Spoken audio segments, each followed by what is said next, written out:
নমস্কাৰ বন্ধুসকল, আজি মই ইনকামৰ ওপৰত এটা ভিডিঅ' বনাব বিচাৰিছোঁ।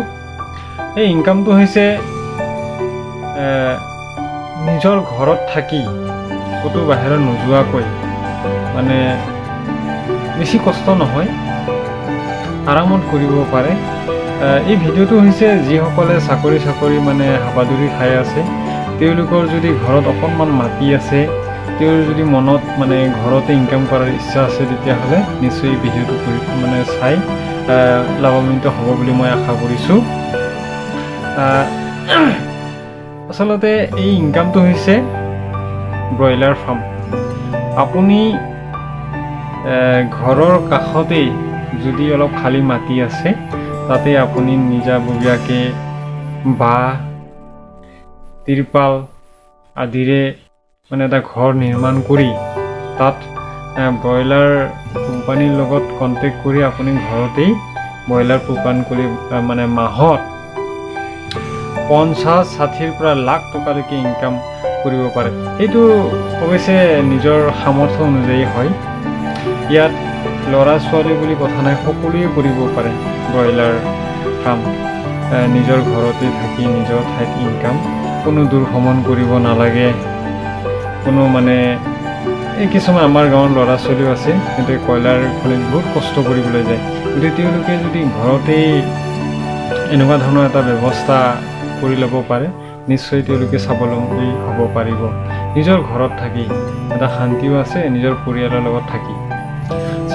আহকচোন চাই লওঁ এই ব্ৰইলাৰৰ ভিতৰত কি কি কৰিব লাগে। এই ফাৰ্মখন খুলিলে কেনেধৰণৰ কাৰ্য আপুনি কৰিব লাগে, কি কি বস্তুৰ প্ৰয়োজন হয়, এই গোটেইখিনি আমি কৈ দিম।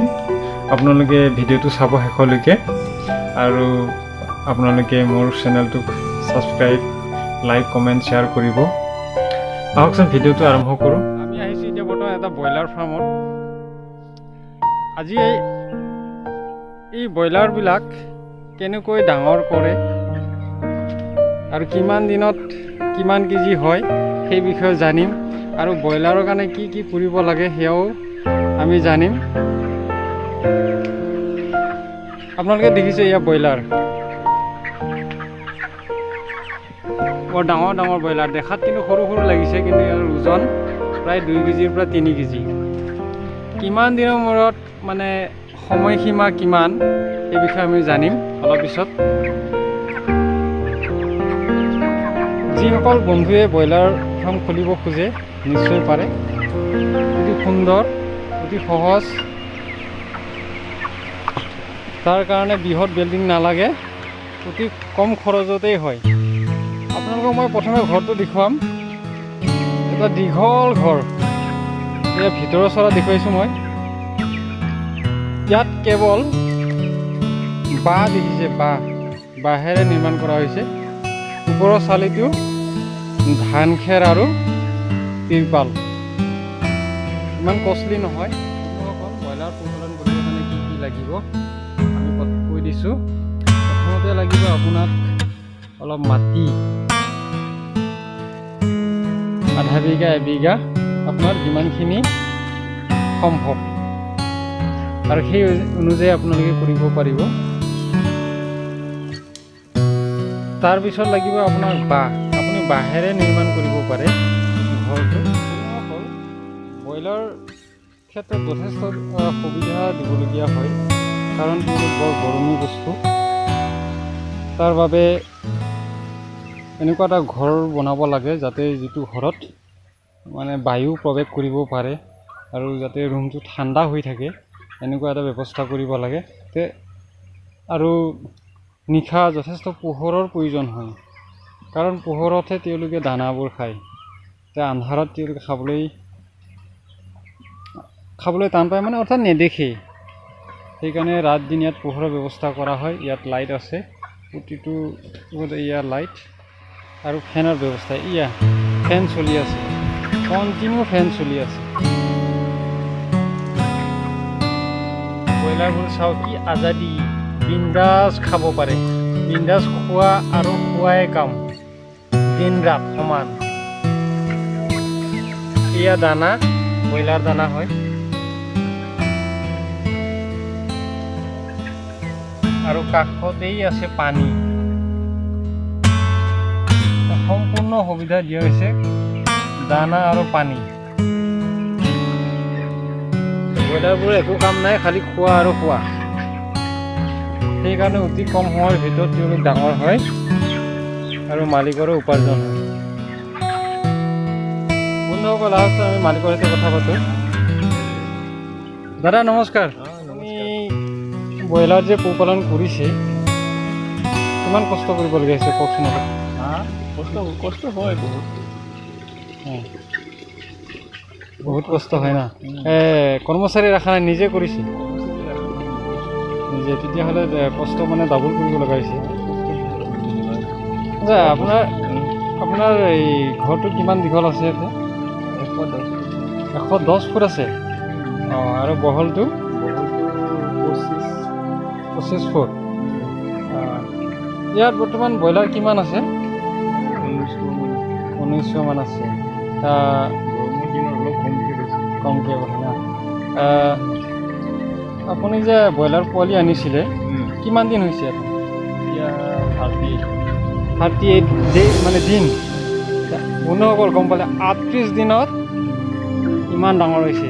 3 কেজি প্ৰতিটো ব্ৰইলাৰ, প্ৰায় 3 কেজি। আপুনি ভাবক, 1900 আছে বুলি কৈছেনে? 1900টা ব্ৰইলাৰ আৰু প্ৰতিটো 3 কেজি। আপুনি পূৰণ কৰি চাওক কিমান হ'ব। আচলতে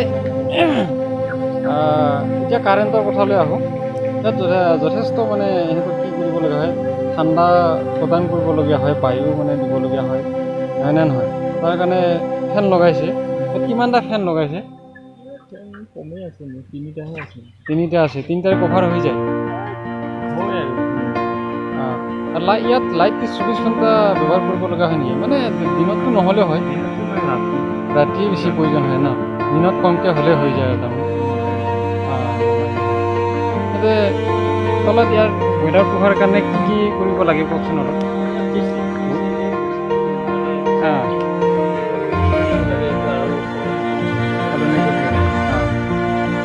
দানা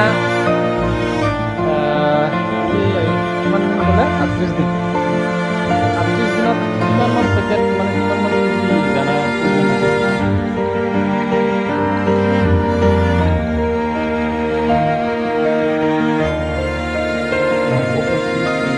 কুইণ্টল 65 কুইণ্টল দানাৰ প্ৰয়োজন। আৰু এইবিলাক কি বুলি কয়? এইবিলাক ফিডাৰ বুলি কয়। হয়, ফিডাৰ। ফিডাৰ। হয় বন্ধুসকল, চৰি, ফিডাৰ। আৰু এইটো কি বুলি কয়? কিহৰ প্ৰয়োজন?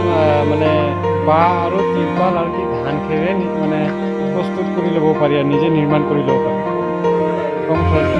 আচ্ছা, এইখিনি এটা কথা, মালিকৰ লগত কেনেকুৱা ধৰণৰ মানে সম্বন্ধ কৰিবলগীয়া হয়? কোম্পানী আণ্ডাৰত কৰিছে নহয় জানো? এতিয়া ঘৰ চৰ বনাইছে, খৰচ পাতি নিজৰ। মুঠতে আমি জানিব পাৰিছোঁ অলপ মাটিটো মানে ব্ৰইলাৰ মানে পোহপালন কৰিব পাৰি। আৰু ইয়াৰ উপাৰ্জনৰ ক্ষেত্ৰত আমি কথা পাতিম। উপাৰ্জন ক্ষেত্ৰত কম কেনে চিষ্টেম আপোনালোকৰ উপাৰ্জনটো? পাৰ কেজি হিচাপত কেজি হিচাপত পোৱা যায়। কেজি হিচাপত কিমান দিয়ে আপোনালোকক?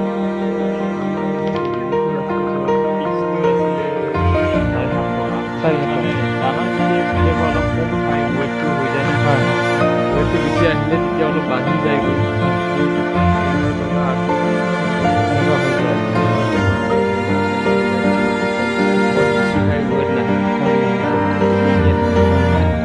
আচ্ছা, এনে আপোনাৰ আইডিয়া মতে ইয়াত কিমান কুইণ্টল হ'ব? যিটো আইডিয়া আছে অলপ 50 কুইণ্টল মান হ'ব। তেতিয়াহ'লে আপোনাৰ 38 দিনত ইনকাম কিমান মান হ'ব এনে আইডিয়া এটা?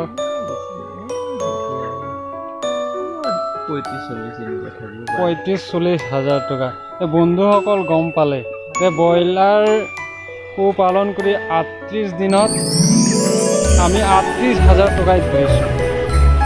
20,000 টকা ইনকাম আছে, তেতিয়াহ'লে আপোনালোকে গম পালে ব্ৰইলাৰ পুহি যথেষ্ট স্বাৱলম্বী হ'ব পাৰি। আৰু সুন্দৰ ব্যৱস্থা, নিজৰ ঘৰতেই ক'তো যাব নালাগে, আৰামছে ঘৰৰ মানুহেই কৰিব পাৰে ব্ৰইলাৰ পালন। বন্ধুসকল, যদি আপোনালোকেও ভাবিছে তেতিয়াহ'লে নিশ্চয় কৰিব পাৰিব। আৰু এইখিনিয়ে আৰু মাটি, ঘৰটো, কাৰেণ্টৰ ব্যৱস্থা আৰু পানীৰ ব্যৱস্থা, বাকী আপোনালোকে আৰামছে কৰিব পাৰে। কাৰণ ভুচি পোৱা যায়, এইটো ভুচি মানে হ'ল আমাৰ ধানৰ থোবা বুলি কয়, এইটোকে ভুচি। আৰু যিহেতু কোম্পানীৰ আণ্ডাৰত আপোনালোকে এই 1900টা ব্ৰইলাৰ আপুনি 3 কেজিকৈ পূৰণ কৰি চাওক, আৰু প্ৰতি কেজি 11 টকা বা 12 টকাৰ আপোনালোকে পূৰণ কৰি চাওক কিমান টকা পাব, তাকো 38 দিনত। আৰু দাদাই কৈছে মাত্ৰ 38 দিন আৰু অকলে কষ্ট কৰিছে। আপোনালোকে গম পালে আৰু ব্ৰইলাৰৰ প্ৰফিট কেনেকুৱা। মুঠতে এটা পৰিয়াল পোহপালন কৰাৰ কাৰণে অতি সহজ ব্ৰইলাৰ পোহপালন। এটা চাকৰিতকৈও মহত্ব বেছি বুলি ক'ব লাগিব। কাৰণ এনে কিছুমান চাকৰি আছে যি চাকৰি মাহটো মানে শেষ হ'লেও সিমান টকা নাপায়। বন্ধুসকল, আজিলৈ ইমানে। Thank U.